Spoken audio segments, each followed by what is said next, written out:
మీరు చూస్తున్నారు తెలంగాణ సమాచార్. కుటుంబ సమేతంగా ఓటు వేసిన MLA Gangula. Karimnagar municipal corporation ఎన్నికల్లో భాగంగా ఎమ్మెల్యే గంగుల కమలాకర్ తన ఓటు హక్కును వినియోగించుకున్నారు. బుధవారం నగరంలోని 52వ డివిజన్ పరిధిలోని పోలింగ్ కేంద్రానికి కుటుంబ సభ్యులతో కలిసి వచ్చిన వారు సామాన్యుడిలా క్యూలైన్లో వేచి ఉండి ఓటు వేశారు. అనంతరం మీడియాతో మాట్లాడారు. భారతీయ పౌరుడిగా ప్రజాస్వామ్య పద్ధతిగా ఓటు వేయడం అనే ధర్మం కాబట్టి ఈరోజు నేను నా డివిజన్ నెంబర్ 52 ఇందులో ఓటు హక్కు వినియోగించుకున్నాను. ఈరోజు నేను కరీంనగర్ ప్రజలు కూడా చెప్తున్నాను, ఎప్పుడు కూడా 56-60% మించది. దయచేసి మీ ఓటు హక్కు వినియోగించుకోండి. ఎవరైనా వినియోగించుకోకుండా కంపల్సరీ వినియోగించుకొని మీ నాయకుడిని ఎన్నుకోండి. ఈ నగర అభివృద్ధి కొనసాగే విధంగా, ఈ నగరంలో అరాచకాలు ఉండకుండా, అవినీతి ఉండకుండా ఉండే నాయకుడిని ఎన్నుకోమని నేను చెప్పడం జరుగుతుంది.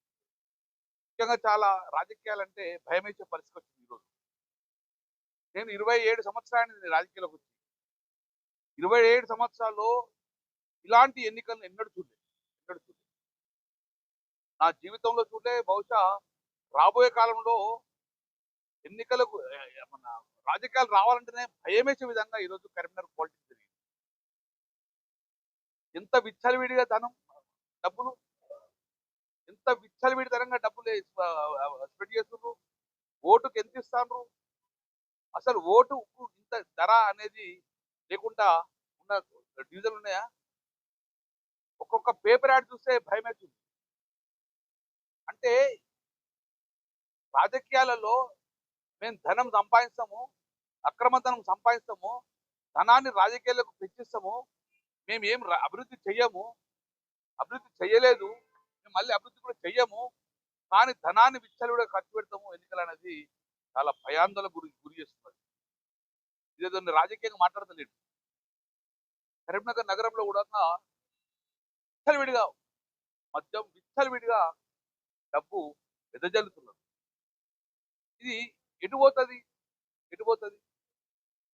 నాకు తెలిసి ఎవరి కూడా నాకు తెలిసి ఈ కరీంనగర్లో ఒక కార్పొరేటర్గా సంపాదన ఉంటుంది, సేవన ఉంటుంది. మరి ఇంత ఖర్చు పెట్టి ఏం ఆలోచన, ఏ పొలిటికల్ పార్టీ ఏం బెనిఫిట్ చేస్తుంది? సరే, కార్పొరేటర్ గెలుస్తాడు, మేయర్ అవుతారు, 5 సంవత్సరాలు పరిపాలిస్తారు. What next? ఏమైతుంది 5 సంవత్సరాల? ఈ 5 సంవత్సరాల వందల మంది ఇంతకుముందు 40-50 సంవత్సరాలు ఇంతకుముందు మేయర్ లేదు, కార్పొరేటర్ లేదు. కానీ ఇంత డబ్బు స్పెండ్ చేసుకొని దేనికి సంకేతం ఇస్తున్నారు? అది నా బాధ, నా ఆవేదన. చాలా చాలా బాధాకరం. ఇప్పుడు సినారా చూస్తే నేను గర్వంగా చెప్తాను, స్థానిక సంస్థలు అనేది ప్రభుత్వానికి అనుకూలంగానే ఎక్కువ శాతం ప్రభుత్వానికి అనుకూలంగా ఉండేస్తుంది. ఎందుకంటే ఆ కార్పొరేటర్ కానీ, ఆ మేయర్ కానీ ప్రభుత్వానికి అనుకూలంగా ఉంటే డెఫినెట్గా రేపు అభివృద్ధి జరుగుతుందని చెప్పి ఆలోచన ఉంటుంది. అందుకే మేము గర్వంగా చెప్తాం, స్వాతంత్రం వచ్చినప్పటి కరీంనగర్ కార్పొరేషన్లో ఏ రోజు సింగిల్ పార్టీ మేయర్ కానీ చైర్మన్గా ఫామ్ చేయలేదు. ఎప్పుడు చేసినా అలయన్స్ తోటి, తర్వాత కొంతమంది ఇండిపెండెంట్ తీసుకొని మేయర్ కానీ చైర్మన్గా ఎన్నుకోబడ్డని చూసినది. నేను కౌన్సిలర్ ఉన్నప్పుడు, కార్పొరేట్ ఉన్నప్పుడు చూశాను. కానీ తెలంగాణ రాష్ట్ర సమితి, తెలంగాణ ప్రభుత్వం ఏర్పడిన తర్వాత, కేసీఆర్ గారు ముఖ్యమంత్రి తర్వాత ప్రప్రథంగా 2014లో మున్సిపల్ ఎన్నికలు వస్తే సింగిల్ లార్జెస్ట్ గా, ఎలాంటి ఎవరితోటి కూడా పొత్తు లేకుండా సింగిల్ లార్జెస్ట్ గా ప్రప్రథంగా మేము మేయర్ కైవసం చేసుకున్నాం. తదనంతరం 2019లో కూడా, 2018 ఎన్నికల తర్వాత కూడా ఆ రోజు కూడా 60 డివిజన్లు కానీ 33 డివిజన్లు సింగిల్ గా బీఆర్ఎస్ పార్టీ కైవసం చేస్తుంది. 33. ఎందుకంటే ప్రజలకు ప్రభుత్వాల మీద నమ్మకం ఉంది. ఈ ప్రభుత్వం చేస్తారు, ఈ మంత్రి చేస్తాడు, ఈ లీడర్ చేస్తారు అనే నమ్మకంతో వన్ సైడ్ ఓటింగ్ జరిగింది. కానీ ఈ రోజు కరీంనగర్లో అలాంటి పరిస్థితి లేదు. కేంద్ర ప్రభుత్వం నమ్మకం లేదు ప్రజలకు, రాష్ట్ర ప్రభుత్వం నమ్మకం లేదు. ఈ రోజు కూడా కరీంనగర్లో మిక్స్డ్ వాతావరణం ఉంది. ఎవరికి నాకు తెలిసైతే 33 సీట్లు కైవసం చేసుకొని, మ్యాజిక్ ఫిగర్ ఇది 34 కైవసం చేసుకొని మేయర్ స్థానాన్ని సంపాదించే అవకాశం ఏ పార్టీకి కనబడతలేదు. ఫిక్స్ వస్తుంది, హంగ్ వస్తుంది. ఎవరికి తెలిసి నాకు తెలిసి 2021 మ్యాక్సిమం ఫిగర్ అంతకన్నా ఎక్కువ దాటది. సో చాలా గమ్మత్తైన ఎలక్షన్ జరుగుతాయి. ఎవరు మేయర్ అనేది ఎవరు ఊహించలేరు. కాబట్టి నేను ఒక్కటి మాత్రం చెప్తున్నా, ఎవరు మేయర్ అయినా, ఏ పార్టీ మన మేయర్ స్థానానికి ఆవిష్కరించుకున్నా వాళ్ళందరూ కూడా ఒక భయంతోటి, భద్రత భయంతోటి ఈ పని చేయాల్సిన బాధ్యత ఉన్నది. సో కాబట్టి కరీంనగర్ కార్పొరేషన్ అనేది గతం నుంచి కూడా ఉత్తర తెలంగాణ ఒక పెద్ద కార్పొరేషన్. ఈసారి కూడా ఈ ఎన్నికలు అనేది చాలా ఫ్యూచర్ కు భయాన్ని కలిగించే విధంగా డబ్బు వెదజల్లిండు. గంటపదంగా చెప్తాం, ఒక్కొక్క వార్డుల ఓటుకు 7,000 రూపాయలు, 6,000 రూపాయలు, 8,000 రూపాయలు, 10,000 రూపాయలు. నాకు తెలిసిన ప్రకారం అంటే ఒక 7,000 రూపాయలు, 6,000 రూపాయలు ఓటేస్తే 3,000 అంటే 2,90,00,000 3 కోట్ల రూపాయలు అతను వెచ్చించి ఏం చేద్దాం అనుకుంటున్నాను. అది నా బాధ, ఆవేదన. నేను ఒక టిఆర్ఎస్ పార్టీ ఎమ్మెల్యేగా అనుకుంటలేను, ఒక రాజకీయ నాయకుడిగా నాకు మాత్రము ఈ రాబోయే ఈ ఎన్నికల్లో చాలా భయోందరణ గుర్తుంది. అంటే సామాన్య మానవుడు సేవ చేద్దామని ఇది తన దగ్గర డబ్బులు లేకున్నా సేవ చేద్దాం వచ్చే వారికి మాత్రము భయోందరణ గురి చేసే పరిస్థితి వచ్చింది. అందుకే ఈరోజు అభివృద్ధి అద్భుతంగా చేసినాం, చాలా అద్భుతంగా చేసినాం. ఇదే ప్రజలు ఎవరైనా ఏ కార్పొరేటర్ గెలిచినా, ఏ ఎమ్మెల్యే గెలిచినా, ఏ మేయర్ గెలిచినా, ఏ మంత్రి అయినా ప్రజలకు ఏమి ఎక్స్పెక్ట్ చేస్తారు? అభివృద్ధి కొనసాగాలి, అభివృద్ధి చేయాలనుకుంటారు. సో ఈ అభివృద్ధి చేసే పార్టీ కోటేస్తారని భావిస్తున్నాం. సో అందుకే మేము కూడా డెఫినెట్ గా ఎవరికి క్లియర్ మెజార్టీ రాదు, ప్రతి ఒక్కరు కూడా ఈక్వల్ గా వస్తుంది. సో రేపు రాబోయే కాలంలో ఇండిపెండెంట్ కీలకంగా మారే అవకాశం, సో అందుకే రేపు రాబోయే మేయర్ ఎవరైనా బీఆర్ఎస్ పార్టీ అవుతుందా, బీజేపీ అవుతుందా, ఎంఎం అవుతుందా, కాంగ్రెస్ ఎవరైనా కానీ మిక్స్డ్ అవుతుందా, చాలా ఒక అభివృద్ధి దిశగా ఆలోచన పెట్టే పోవాలి కదా తప్ప కానీ ఎట్టి పరిస్థితుల్లో ఇంత ఖర్చు పెట్టుకున్నాం అనే విధంగా పోకూడదు. సో కాబట్టి దయచేసి కరీంనగర్ పుర ప్రముఖులారా ఆలోచించండి, అభివృద్ధికి ఓటేయండి, అభివృద్ధి చేస్తారన్న నమ్మకం ఉన్న పార్టీలకు ఓటేయమని చెప్పేసి నేను మనస్ఫూర్తిగా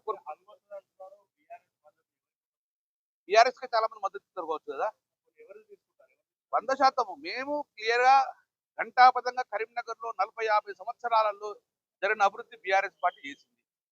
ఈ 2 సంవత్సరాలే కేంద్రంలో బీజేపీ ప్రభుత్వం వచ్చింది, రాష్ట్రంలో కాంగ్రెస్ ప్రభుత్వం వచ్చింది. 10 సంవత్సరాల కేసీఆర్ పరిపాలనలో కరీంనగర్ లో 1,650 కోట్ల రూపాయల జీవోస్ చూపించి అభివృద్ధి అనేది కళ్ళ ముందు కనబడ్డది. 2 సంవత్సరాలే కేంద్ర మంత్రి ఉన్న బండి సంజయ్ గారు 2 రూపాయలు తెలియదని చెప్పి చాలా చదివిస్తున్నాం. బీజేపీ 2 రూపాయలు వచ్చినా మేము ఓట్లు అడగమని మళ్ళీ చెప్తున్నాం. మీరు మీడియా కూడా సమక్షం చెప్తున్నాను, 2 రూపాయలు గిట్ట జీవో కాపు ఉంటుంది కదా, నేను తెలియదు కేంద్ర ప్రభుత్వం, రాష్ట్ర ప్రభుత్వం తెచ్చిందా తెలియదు. సరే మీరు తేకున్నా మంచిదే, మేము తెచ్చిన సీఎం అసిస్టెంట్స్ అర్థాంతంగా ఆగిపోయింది, అవి కంప్లీట్ చేయమని నేను తెచ్చిన డబ్బులు కంప్లీట్ చేయమని చెప్పినాం. కొత్తగా ఇచ్చే అవసరం లేదు. సో రేపు కేబుల్ బ్రిడ్జ్ ఉన్నది, అది కంప్లీట్ చేయాల్సిన బాధ్యత ఉంది. రైల్వే ఓవర్ బ్రిడ్జ్ ఉన్నది, అది కంప్లీట్ కావాల్సిన బాధ్యత ఉంది. డంప్యార్డ్ ఉంది, అవన్నీ మీరు హామీలు ఇచ్చినాయి. సో నేను ఏమంటానా, డెఫినెట్ గా అభివృద్ధి చేసింది మేము కళ్ళ కనబడుతుంది. 10 సంవత్సరాల్లో పెండింగ్ లేకుండా చేసినాం. కాబట్టి డెఫినెట్ గా మాకు హక్కు, ఈరోజు కరీంనగర్ లో ఓటు ఆడే హక్కు ఉందంటే కేవలం మాకు. ఎందుకంటే మేము జీవోలు చూపిస్తాం, ఇన్ని జీవోలు తెచ్చినాము, ఇంత బడ్జెట్ అని చూపిస్తాం.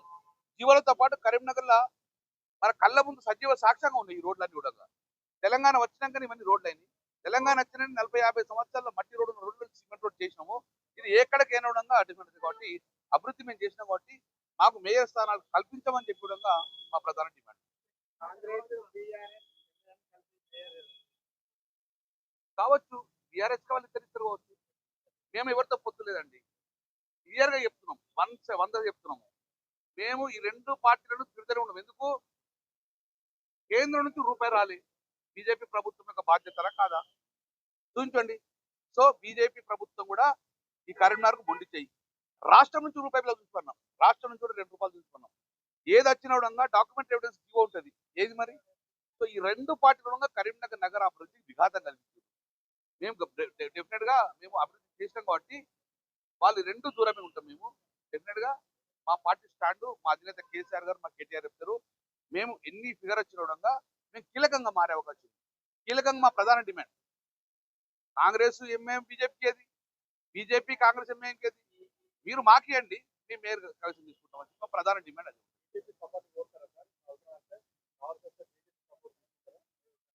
మేము ఒక్కటి చెప్తున్నాం, మేము గుర్తుపెట్టుకున్నాం, మేము ఎవరికి మద్దతు ఇవ్వము. మాకు మద్దతు ఇస్తా అంటే మేము ఆహ్వానిస్తాం, ఎవరికి ఇప్పుడే చెప్పాను. 2 పార్టీలు 2 ప్రభుత్వాలు నగర అభివృద్ధిలో విఫలమైనరు. మేము 10 సంవత్సరాలు అభివృద్ధి చేసి కనబడ్డది, అభివృద్ధి చేసే సత్తా మాకున్నది. కాబట్టి డెఫినెట్ గా మేము లాస్ట్ కూడా ఏం చెప్తున్నాం, లాస్ట్ టైం ఎన్నికల్లో కాంగ్రెస్ 0, కాంగ్రెస్ 0, ఒక్క సీట్ రాలే. ఈరోజు బీజేపీ మొన్న 12 గెలిచింది. లీడింగ్ మేము తీసుకున్నాం. సో రాష్ట్ర ప్రభుత్వం ఆ లీడింగ్ తీసుకునే దాంట్లో విఫలమైంది. ఇక్కడ ఇంకొక చిన్న ఎగ్జాంపుల్ ఏంటంటే, ఎవరైనా కానీ మేము కేంద్రంలో లేము, ప్రభుత్వంలో, రాష్ట్రంలో ప్రభుత్వం లేవు. ఈరోజు అసదుద్దీన్ అయ్యే వస్తాడు, అది ఇష్టానుసారంగా గంగుల కమలం తిట్టాడు. గంగుల కమలం స్టేట్ లేడు, సెంట్రల్ లేడు. బండి సంజయ్ కాంగ్రెస్ తిట్టాడు, గంగుల కమలం తిట్టాడు. అంటే గంగుల కమలాకర్ అనే వ్యక్తి టీఆర్ఎస్ అభివృద్ధి చేసింది కాబట్టి, ప్రజల మద్దతు ఉంది కాబట్టి ప్రతి ఒక్క టార్గెట్ మా పార్టీని చేసింది. మా పార్టీని నన్ను టార్గెట్ ఇచ్చినంటే మేము గర్విస్తున్నాం. ఎందుకంటే మేము రాష్ట్రంలో లేదు, కేంద్రం లేదు, మాకు అధికారం లేదు. అయినా నన్ను టార్గెట్ ఇచ్చినంటే నేనంటే ఈ పార్టీలకు భయం ఉన్నది, ప్రజల మద్దతు ఉన్నది. నేను చాలా సప్తరికాలను పోయినా, 40-50 సంవత్సరాల మట్టి రోడ్డు మా కళ్ళ ముందు రోడ్ వేసిందని చెప్పి వాళ్ళు మాకు చెప్తే సంతోషపడ్డాం. ఏ మంత్రి అయినా ఏ ఎమ్మెల్యే అయినా చేసి అల్టిమేట్ గా అభివృద్ధి, మీకు అభివృద్ధి చేసిన పోయి శభాష్ అంటే అంతకనే కేంద్ర ప్రజలకు.